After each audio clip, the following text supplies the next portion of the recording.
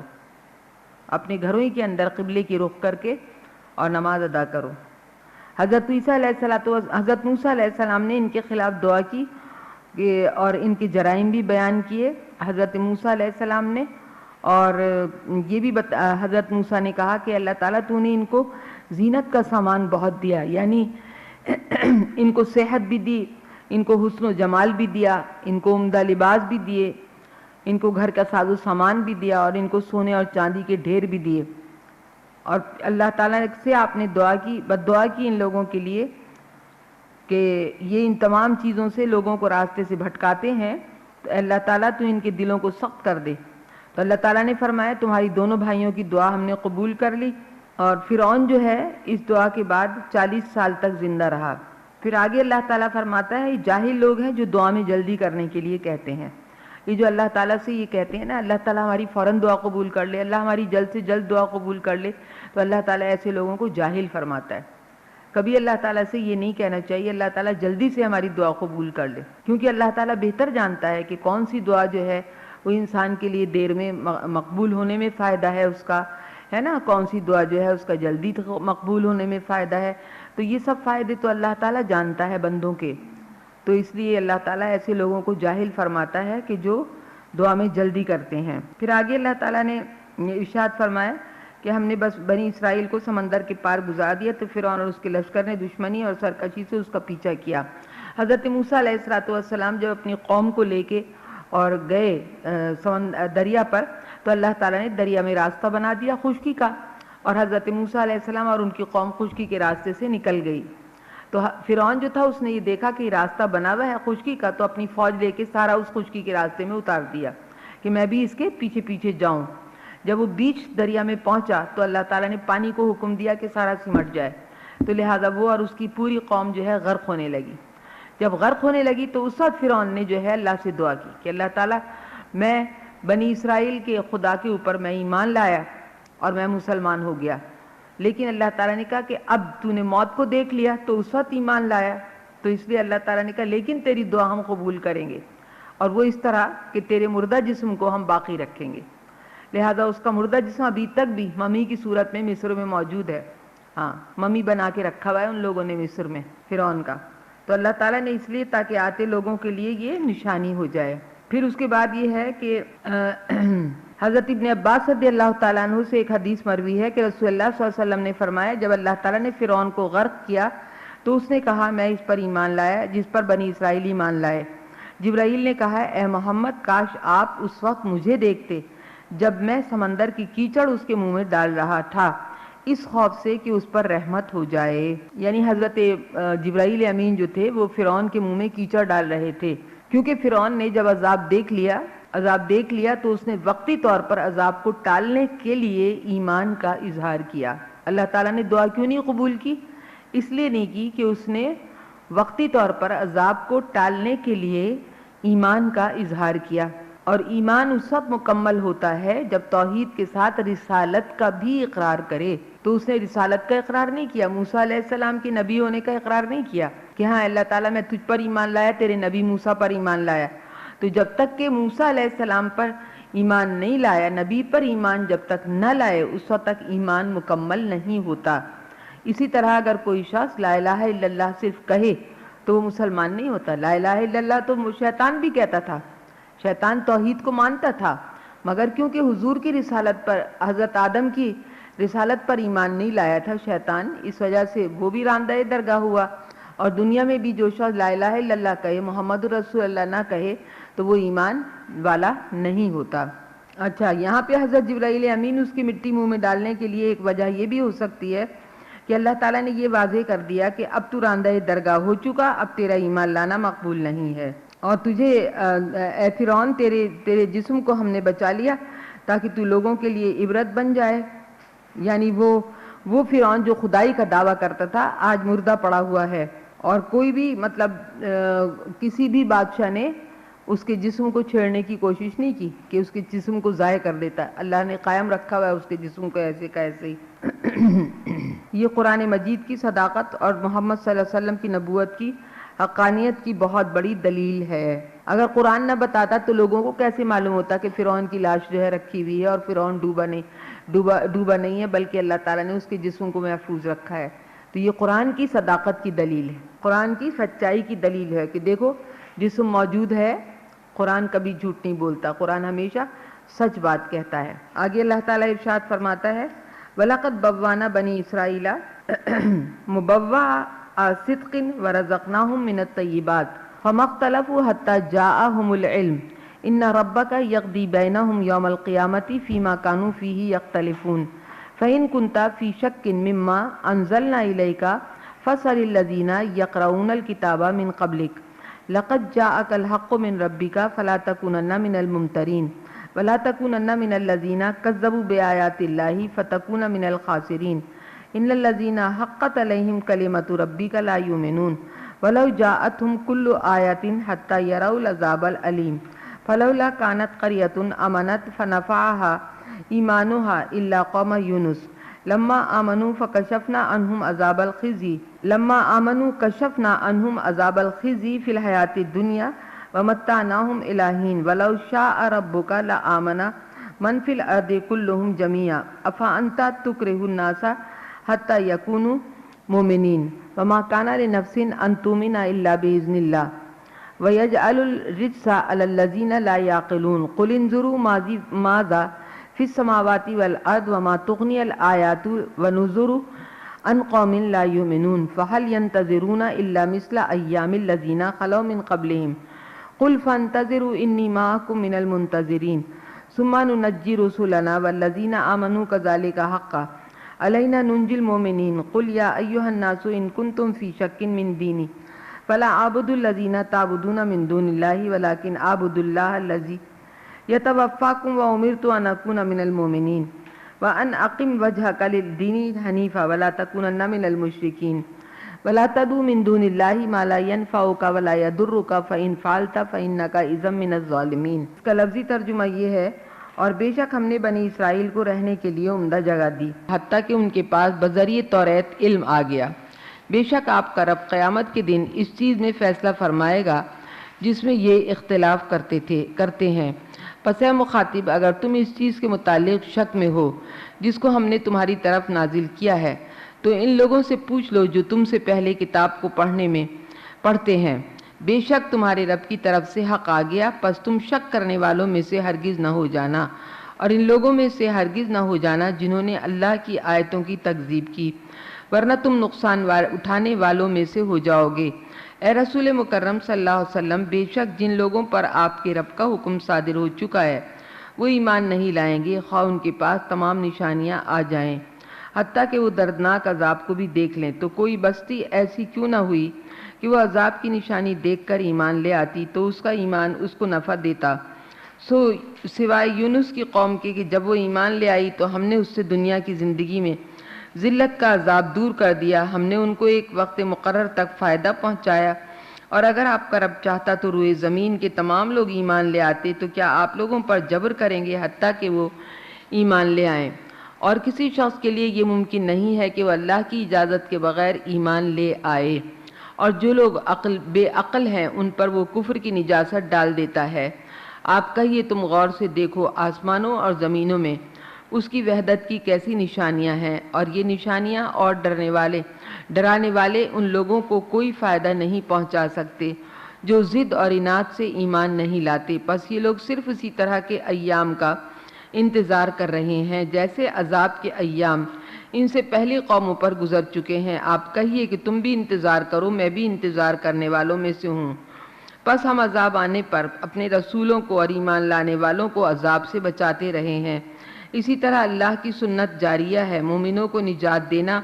ہمارے ذمہ کرم پر ہے۔ آپ کہیے اے لوگوں، اگر تم میرے دین کے متعلق کسی شک میں ہو تو میں اس کی عبادت نہیں کرتا جس کی تم اللہ کے سوا عبادت کرتے ہو،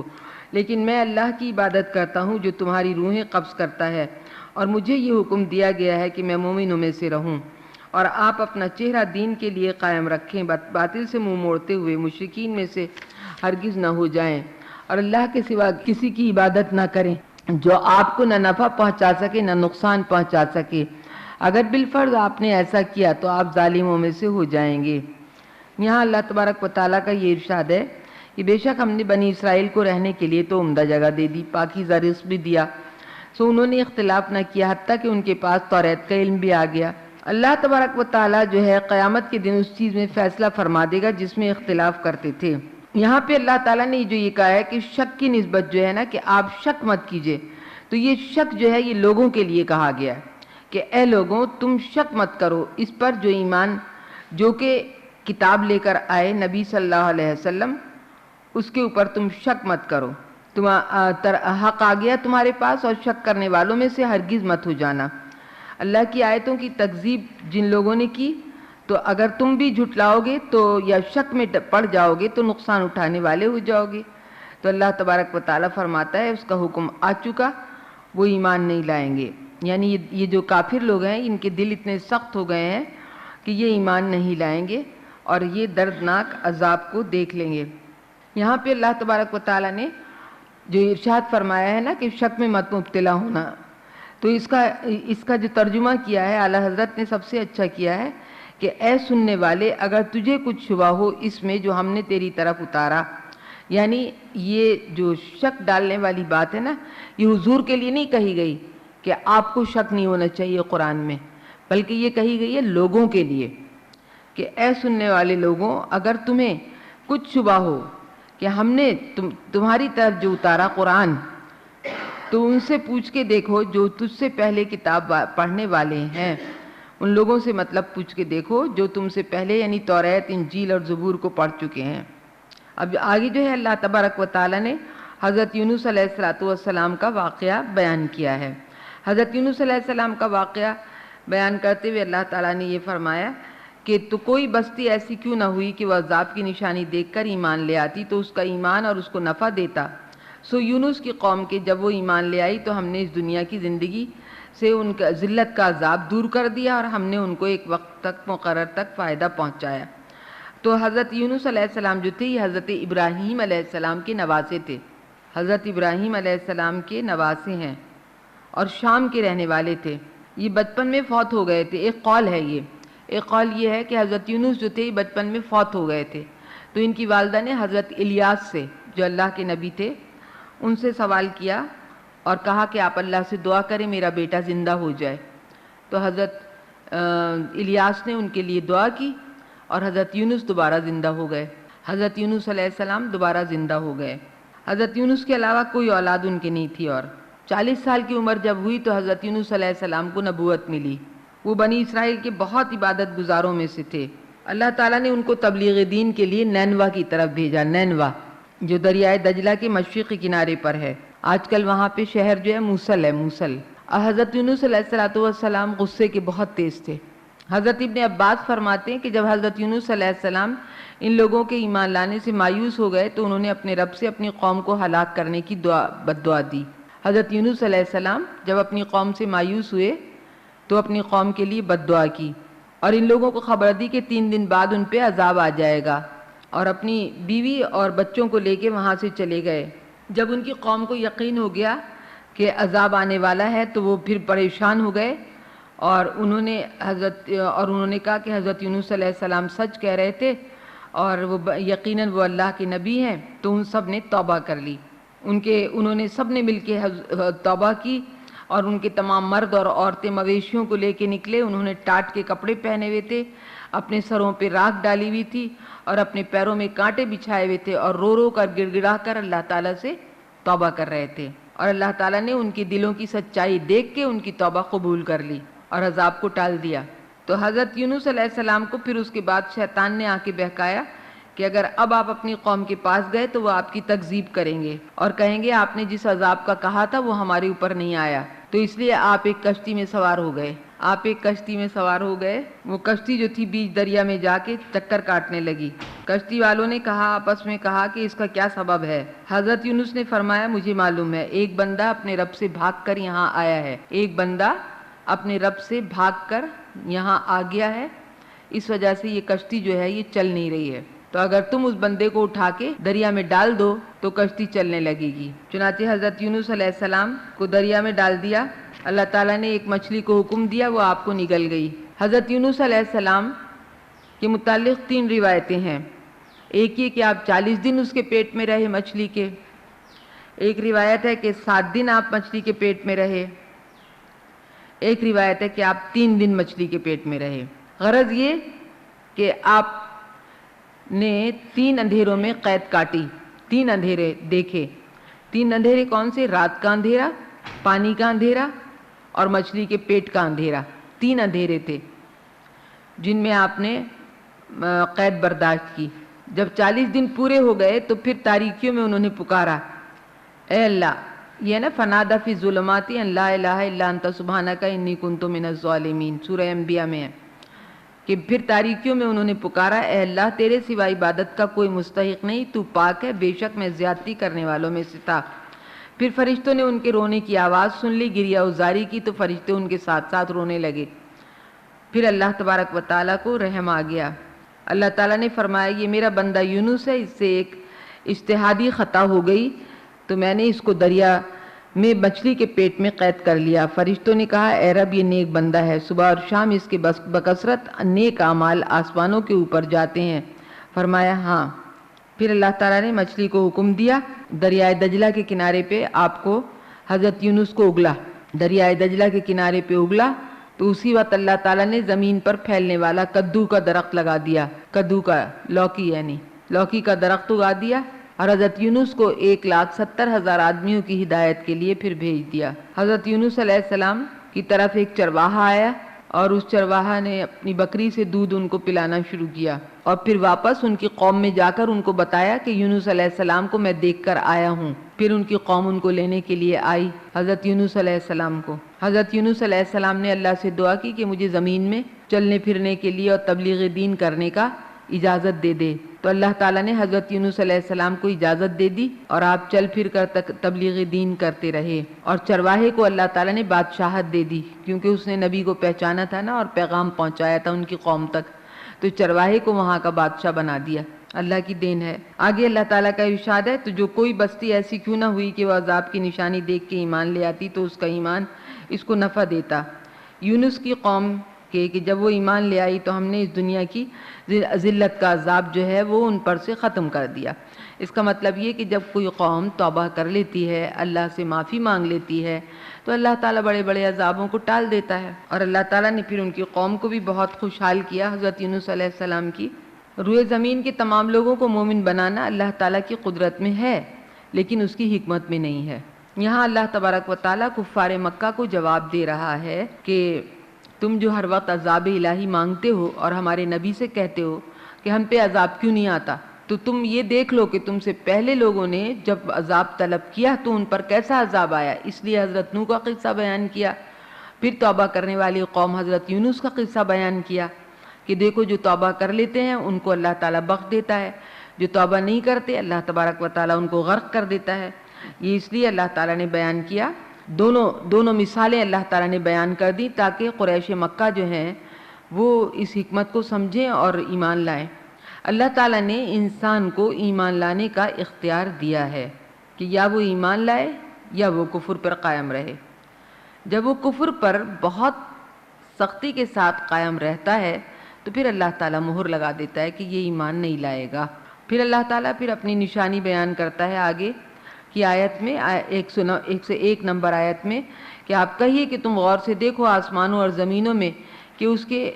وحدت کی کیسی نشانیاں ہیں، اور یہ نشانیاں ڈرانے والے ان لوگوں کو کوئی فائدہ نہیں پہنچا سکتے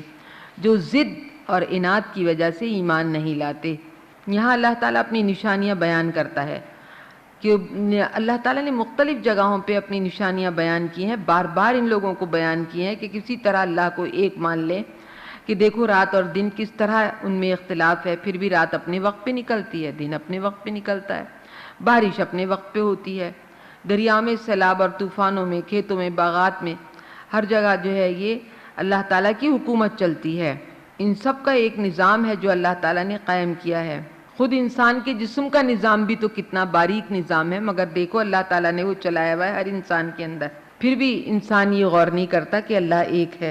اس کے بعد اللہ تعالیٰ نے فرمایا اللہ کے سوا کسی کی عبادت نہ کریں، اور جو آپ کو نہ نفع پہنچا سکے نہ نقصان پہنچا سکے، اور اگر بالفرض آپ نے ایسا کیا تو آپ ظالموں میں سے ہو جائیں گے، کیونکہ ظلم کہتے ہیں کسی چیز کو اس کے مقام غلط مقام پہ رکھ دینا۔ اچھا، ان تینوں آیتوں میں تعریض ہے، ذکر رسول اللہ صلی اللہ علیہ وسلم کا کیا گیا ہے، اور مراد یہاں پہ آپ کی امت ہے، مراد یہاں پہ آپ کی امت ہے۔ پہلی آیت میں فرمایا مجھے یہ حکم دیا گیا ہے کہ میں مومنوں سے رہوں، آپ تو پیدائشی اور دائمی مومن ہے۔ اس میں امت کو بتایا ہے کہ جب ہمارے نبی پر یہ حکم ہے تو تم پر بھی یہی حکم ہے، جب ہمارے نبی پر یہ حکم ہے تو تم پر بھی یہی حکم ہے۔ اور دوسری آیت میں ارشاد فرمایا کہ آپ مشرکین میں سے ہرگز نہ ہو جائیں۔ ظاہر ہے کہ آپ معصوم ہیں، آپ کا مشرک ہونا کیسے متصور ہو سکتا ہے؟ سو اس حکم سے بھی آپ کی امت مراد ہے، اس حکم سے بھی آپ کی امت مراد ہے۔ اور تیسری آیت میں فرمایا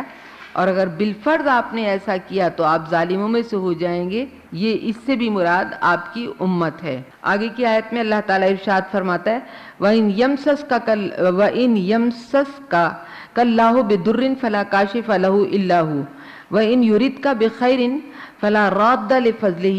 يُصِيبُ بِهِ مَن يَشَاءُ مِنْ عِبَادِهِ وَهُوَ الْغَفُورُ الرَّحِيمُ قُلْ يَا أَيُّهَا النَّاسُ قَدْ جَاءَكُمُ الْحَقُّ مِنْ رَبِّكُمْ فَمَنِ اهْتَدَىٰ فَإِنَّمَا يَهْتَدِي لِنَفْسِهِ وَمَنْ ضَلَّ فَإِنَّمَا يَضِلُّ عَلَيْهَا وَمَا أَنَا عَلَيْكُمْ بِوَكِيلٍ وَاتَّبِعْ مَا يُوحَىٰ إِلَيْكَ وَاصْبِرْ حَتَّىٰ يَحْكُمَ اللَّهُ وَهُوَ خَيْرُ الْحَاكِمِينَ۔ لفظی ترجمہ یہ ہے اور اگر اللہ آپ کو کوئی تکلیف پہنچائے تو اس کے سوا اس تکلیف کو کوئی دور کرنے والا نہیں ہے، اور اگر وہ آپ کے لیے کسی خیر کا ارادہ کرے تو اس کے فضل کو کوئی رد کرنے والا نہیں ہے۔ وہ اپنے بندوں میں سے جس کو چاہتا ہے اپنا فضل پہنچاتا ہے، اور وہی بے حد بخشنے والا بہت رحم فرمانے والا ہے۔ آپ کہیے اے لوگو، بے شک تمہارے رب کی طرف سے تمہارے پاس حق آ چکا، تو جس شخص نے ہدایت کو اختیار کیا تو اس نے اپنے ہی فائدے کے لیے ہدایت کو اختیار کیا، اور جس شخص نے گمراہی کو اختیار کیا تو اس نے اپنے ہی ضرر کے لیے گمراہی کو اختیار کیا، اور میں تم پر جبر کرنے والا نہیں ہوں۔ اور آپ اسی کی اتباع کیجئے جس کی آپ پر وحی کی جاتی ہے، اور صبر کیجئے حتیٰ کہ اللہ فیصلہ فرمائے، اور سب سے زیادہ بہتر فیصلہ فرمانے والا ہے۔ یہاں پہ اللہ تبارک و تعالیٰ نے جو پہلی آیت میں ارشاد فرمایا وہ یہ، اور اگر اللہ آپ کو کوئی تکلیف پہنچائے تو اس کے سوا اس تکلیف کو کوئی دور کرنے والا نہیں، اور اگر خیر کا ارادہ کرے تو کوئی اس کو رد کرنے والا نہیں، اور وہ اپنے بندے میں سے جس کو چاہتا ہے اپنا فضل دیتا ہے، کیونکہ وہ بہت مہربان اور رحم کرنے والا ہے۔ مطلب کیا ہے کہ ہر قسم کا نقصان اور ہر طرح کا نفع اللہ تعالیٰ کی قدرت اور اس کے قضاء و قدر کے تحت واقع ہوتا ہے۔ ہر طرح کا نفع، ہر طرح کا نقصان سب اللہ ہی کی طرف سے ہوتا ہے، اور اس میں اس کا کوئی شریک نہیں ہے، اور وہی عبادت کا مستحق ہے۔ حدیث شریف لکھے اس میں ایک حضرت انس بن مالک رضی اللہ عنہ ارشاد فرماتے ہیں کہ رسول اللہ صلی اللہ علیہ وسلم نے فرمایا کہ ہر وقت اللہ تعالیٰ سے خیر طلب کرتے رہو، اور اللہ تعالیٰ کی رحمت کی خوشبودار ہواؤں کے پیچھے پڑے رہو، کیونکہ اللہ تعالیٰ اپنی رحمت کی خوشبودار ہوائیں اپنے بندوں میں سے جسے چاہے پہنچاتا ہے۔ اور اللہ تعالیٰ سے یہ سوال کرو کہ وہ تمہارے عیوب کو چھپائے اور تم کو تمہارے خوف کی چیزوں سے محفوظ رکھے، اور تم کو تمہارے خوف کی چیزوں سے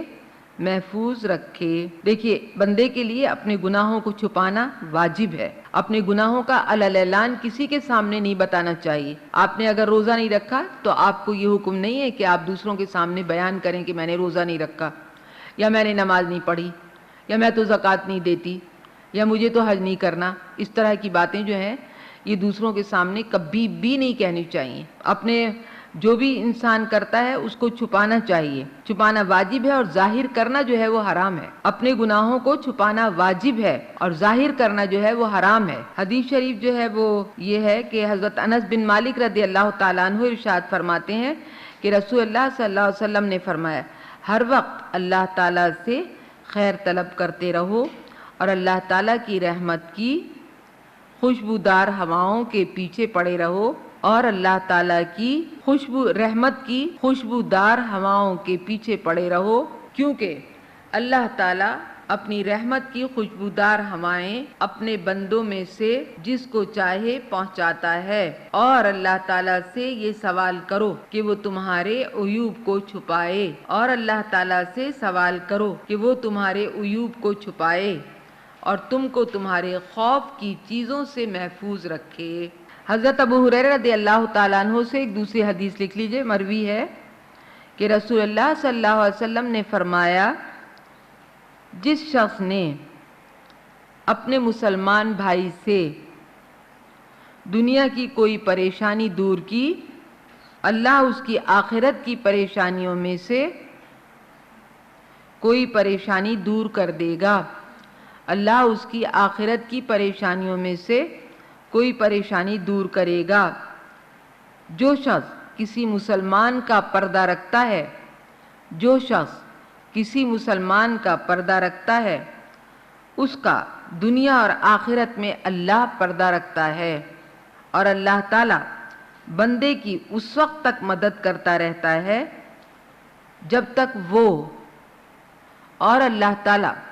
بندے کی اس وقت تک مدد کرتا رہتا ہے جب تک وہ اپنے بھائی کی مدد میں لگا رہتا ہے جب تک وہ اپنے بھائی کی مدد میں لگا رہتا ہے. یہ ترمذی شریف کی حدیث ہے. حضرت ابو ذر رضی اللہ تعالیٰ عنہ ارشاد فرماتے ہیں حضرت ابو ذر رضی اللہ تعالیٰ عنہ ارشاد فرماتے ہیں میں 4 سچی قسمیں کھاتا ہوں میں 4 سچی قسمیں کھاتا ہوں اور اگر میں 5ویں قسم کھاؤں تو وہ بھی سچی ہے. بندہ خواہ کتنا بڑا گناہ کیوں نہ کرے بندہ جب خواہ کتنا بڑا گناہ کیوں نہ کرے جب وہ توبہ کرے گا تو اللہ تعالیٰ اس کی توبہ قبول فرما لے گا. اور جو شخص اللہ تعالیٰ کی ملاقات سے محبت رکھے گا اور جو شخص اللہ تعالیٰ کی ملاقات سے محبت رکھے گا اللہ تعالیٰ اس کے ساتھ ملاقات سے محبت رکھے گا. اور جو بندہ جس قوم سے محبت رکھے گا اور جو بندہ جس قوم سے محبت رکھے گا اللہ تعالیٰ قیامت کے دن اس بندے کو اسی قوم کے ساتھ رکھے گا. اللہ تعالیٰ قیامت کے دن اس بندے کو اسی قوم کے ساتھ رکھے گا. اور اگر میں 5ویں قسم کھا کر کہوں تو میں اس میں سچا ہوں گا کہ اللہ تعالیٰ جس بندے کا دنیا میں پردہ رکھتا ہے قیامت کے دن بھی اس کا پردہ رکھے گا. آخر میں اللہ تعالیٰ ارشاد فرماتا ہے آپ کہیے اے لوگو بے شک تمہارے رب کی طرف سے تمہارے پاس حق آ چکا. تو جس شخص نے ہدایت کو اختیار کیا اس نے اپنے ہی فائدے کے لیے ہدایت کو اختیار کیا اور جس شخص نے گمراہی کو اختیار کیا تو اس نے اپنے ہی ضرر کے لیے گمراہی کو اختیار کیا اور میں تم پر جبر کرنے والا نہیں ہوں. رسول اللہ صلی اللہ علیہ وسلم نے انتہائی تبلیغ کر دی.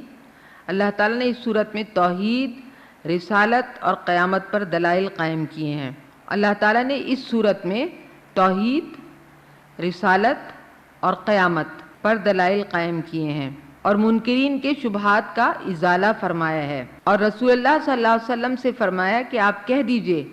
کہ میں تم کو ہدایت پر مجبور کرنے والا نہیں ہوں. تم تک ثواب عظیم کو پہنچانے کے لیے اور تم کو عذاب علیم سے چھڑانے کے لیے اس سے زیادہ کوشش کی ضرورت نہیں جتنی کوشش میں کر چکا ہوں. آپ کہہ دیں کہ میں تم کو ہدایت پر مجبور کرنے والا نہیں تم تک ثواب عظیم کو پہنچانے کے لیے اور عذاب علیم سے چھڑانے کے لیے اس سے زیادہ کوشش کی ضرورت نہیں جتنی کوشش میں کر چکا ہوں. پھر زیادتیوں پر صبر کرنے کا حکم ہے. اس آیت میں آپ کو صبر کرنے کا حکم دیا گیا ہے یعنی عبادت کی مشقت پر آپ صبر کیجئے اور دشمنان اسلام کی جو اذیتیں آپ کو پہنچ رہی ہیں اس پہ بھی آپ صبر کیجئے. آپ نے امت کو بھی زیادتیوں پر صبر کرنے کا حکم دیا ہے۔ وآخر دعوانا ان الحمدللہ رب العالمین۔ تعالیٰ ہمارے گناہوں کو بخش دے، ہماری خطاؤں کو معاف کر دے۔ اللہ تعالیٰ ہم نے جو کچھ پڑھا ہے اس کے اوپر ہمیں چلنے کی توفیق عطا فرما، عمل کرنے کی توفیق عطا فرما۔ اللہ تعالیٰ ہمیں، ہماری اولادوں کو، اولاد در اولاد کو اللہ تبارک و تعالیٰ صراط مستقیم پر رکھے۔ قرآن پڑھنے، قرآن سمجھنے اور قرآن پر عمل کرنے کی سب کو توفیق عطا فرما۔ اللہ تبارک و تعالیٰ ہم سب کو 5 وقتہ نمازی بنا، ہم سب کو قرآن پڑھنے کی توفیق عطا فرما۔ خداوندہ ہم سب کے رزق اور روزی میں برکت عطا فرما، رزق اور روزی میں وسعت عطا فرما، جو مقروض ہیں انہیں قرض سے سبکدوشی عطا فرما، بیماروں کو صحت کلی عطا فرما، ہمارے جسم و جان میں طاقت اور توانائی عطا فرما۔ اللہ تبارک و تعالی ہماری کنواری بچیوں کو اچھے بر نصیب فرما، شادی شدہ بچیوں کو اپنے گھروں میں چین اور سکون عطا فرما۔ اللہ تعالی ہمارے گناہوں کو بخش دے، ہماری خطاؤں کو معاف کر دے، ہم سب کو قبر کے عذاب سے بچا، جہنم کی آگ سے بچا، قیامت کے دن حضور کی شفاعت نصیب فرما۔ ربنا تقبل منا انک انت السمیع العلیم۔ میری جان بھی ہو ایک نگاہ کرم، اے شفیع الورا خاتم